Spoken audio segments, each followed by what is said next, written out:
Salve, salve, jovens! Voltamos para mais uma aula de controle, onde hoje vamos aprender o nosso controlador derivativo. Bom, vamos ter muita calma, muita paciência com esse controlador, porque ele vai ser um pouquinho mais difícil de ser entendido. Mas vou tentar ao máximo, vou dar o meu melhor aqui para conseguir fazer com que vocês entendam principalmente o propósito desse controlador. Então, vamos lá, vamos com calma, porque algumas coisas aqui vão ficar meio estranhas, tá? Mas vamos lá. Olha, o controlador de derivativo é aquela mesma lógica que a gente já tinha nas últimas aulas. Temos aqui o derivativo sendo introduzido nesse nosso sistema, sendo que o Kp ele vai estar desligado e a parte integral desse nosso PID também estará desligada. Ou seja, teríamos aí o nosso controlador puramente derivativo. Mas, quando a gente trabalha matematicamente com esse controlador, significa que a gente teria essa equação, que eu já digo para vocês, ela não existe. Então, não tem como a gente criar um controlador puramente derivativo. Mas, se fosse possível, a gente teria aí a igualdade aí do Kp igual a zero, o Ki igual a zero e a gente manteria um Kd maior do que zero. Mas como isso daqui não é possível, a gente vai também, eu vou indicar aqui, olha, não é possível, não existe este controlador. Mas vamos lá, né? Afinal de contas, por que não existe esse controlador? Sendo que o Kp existe, o Ki isolado também existe, mas o Kd não existe. Bom, e aí eu vou dar duas justificativas, uma mais técnica, mostrando por que de fato isso não acontece, mas uma outra aí também para vocês começarem a pensar quando vocês estiverem criando aí controladores.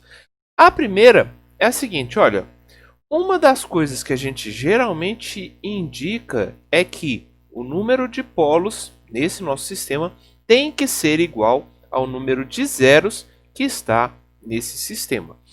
Então, se por um acaso o nosso sistema ele já possui todos os polos e todos os zeros sendo indicados, esses valores reais, ou seja, nenhum zero está indo para o infinito, então a gente teria, por exemplo, aqui um caso como é mostrado. Então, temos todos os zeros aqui sendo indicados e temos todos os polos também sendo indicados. Quando a gente, por um acaso, introduzisse aqui um KD puro, a gente teria um zero e este zero faria com que, na verdade, um polo aparecesse no infinito. Mas um polo aparecer no infinito significa que o ganho vai fazer com que alguma coisa estivesse lá no infinito e caminhando para o lado real, para o lado aí na direção do nosso zero.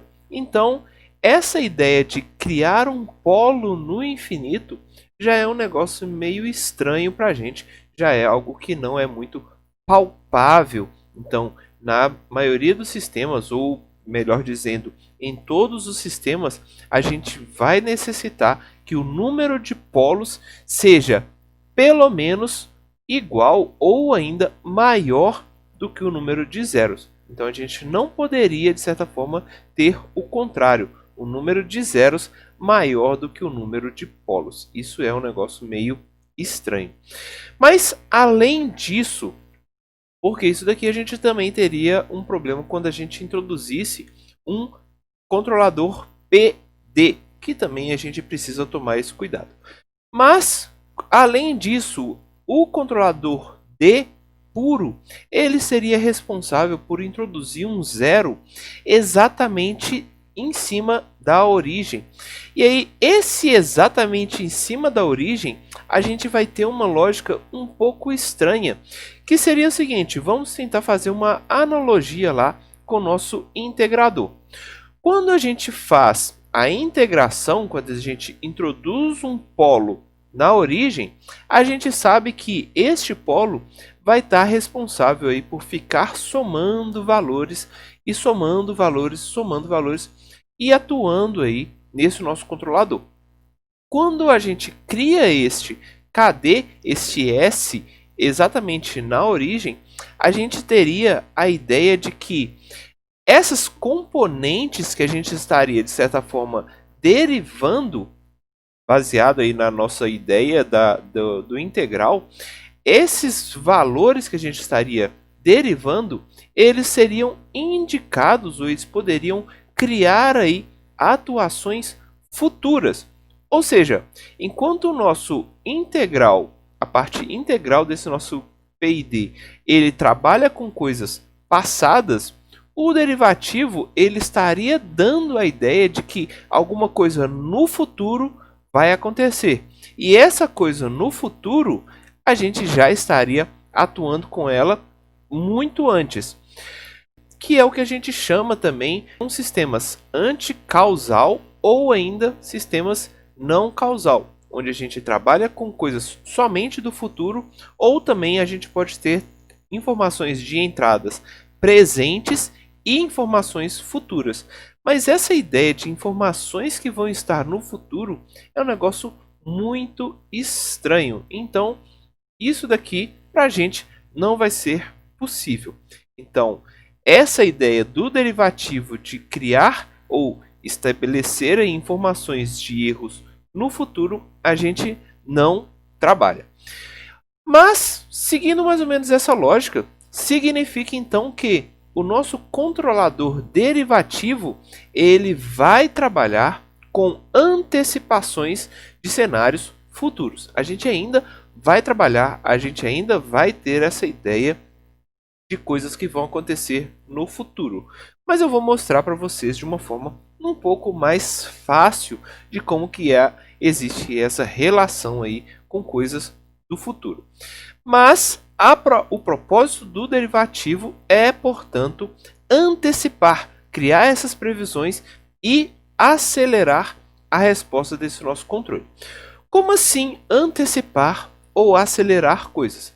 Então, um dos sinais mais comuns que a gente trabalha aí no nosso dia a dia seriam os nossos degraus. Tanto é que a gente geralmente calcula aí erro em estado estacionário, a gente calcula um sinal de entrada a partir de degraus de modo geral. Por quê? Degrau é uma informação muito recorrente. É aquela ideia de, olha, estou ligando um equipamento, estou carregando um elevador, então se eu coloco alguma coisa dentro de um elevador, por exemplo, essa coisa simplesmente vai apresentar um peso e esse peso vai ficar constante e assim por diante. Poderia ser uma balança, poderia ser uma carga que vai ser carregada, poderia ser uma força que vai estar sendo aplicada sobre aí um motor e assim por diante. A gente tem diversas possibilidades de exemplificar essa ideia de degrau. Mas a ideia do derivativo é, portanto, perceber o seguinte, olha, quando esse nosso sinal de entrada cria essa variação, olha, de repente estávamos neste instante, neste patamar. Quando acontece a introdução de um outro degrau, o nosso derivativo vai falar o seguinte, olha, ele percebe essa variação e já fala, olha, controlador, muito provavelmente esse sinal de entrada vai permanecer neste novo patamar. Então, já trabalha aí para esperar com que esse sinal no futuro continue neste patamar. Então, ele vai perceber esta variação aqui, já tentando fazer com que o controlador atue aí, prevendo que ele vai estar nessa amplitude. E aí, uma nova variação acontece, ele já diz, olha, já estou prevendo que isso daqui vai continuar novamente. E aí ele vai atuar para tentar manter, para fazer com que aquele controlador não sofra aí essa variação muito brusca. Ele vai simplesmente falar, olha, isso daqui já vai acontecer no futuro. Então, tenta já introduzir um sinal aí para verificar, para que essa variação seja um pouco mais suavizada e assim por diante. Então, a proposta do derivativo é essa: perceber alguma coisa que vai acontecer no futuro e já tentar acelerar esse processo.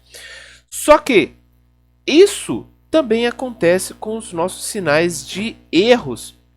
Então, ruídos, por exemplo, principalmente ruídos que vão ter amplitudes muito grandes, eles vão ter aí esta característica. Então, por exemplo, esse nosso sinal ele vai ficar oscilando aqui.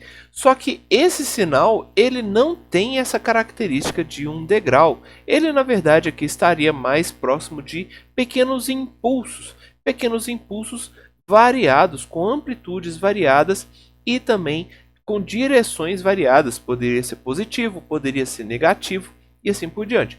Então, quando a gente introduz isso daqui no controlador derivativo, então a gente vai ter essa amplificação desses sinais de ruído. Então, essa amplificação pode ser para a gente também uma coisa ruim. Afinal de contas, não existe mais patamar, mas ainda existe essas variações.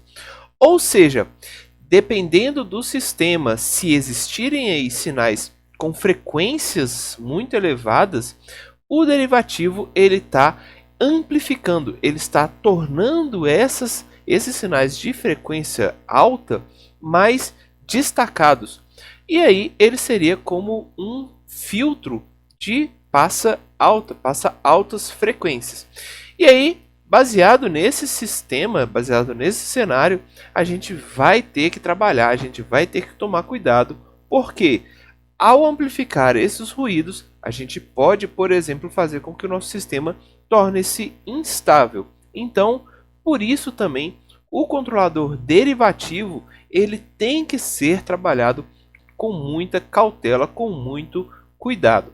Porque um sistema que ele estava até então estável, ao introduzir o derivativo, a gente pode simplesmente perder o controle.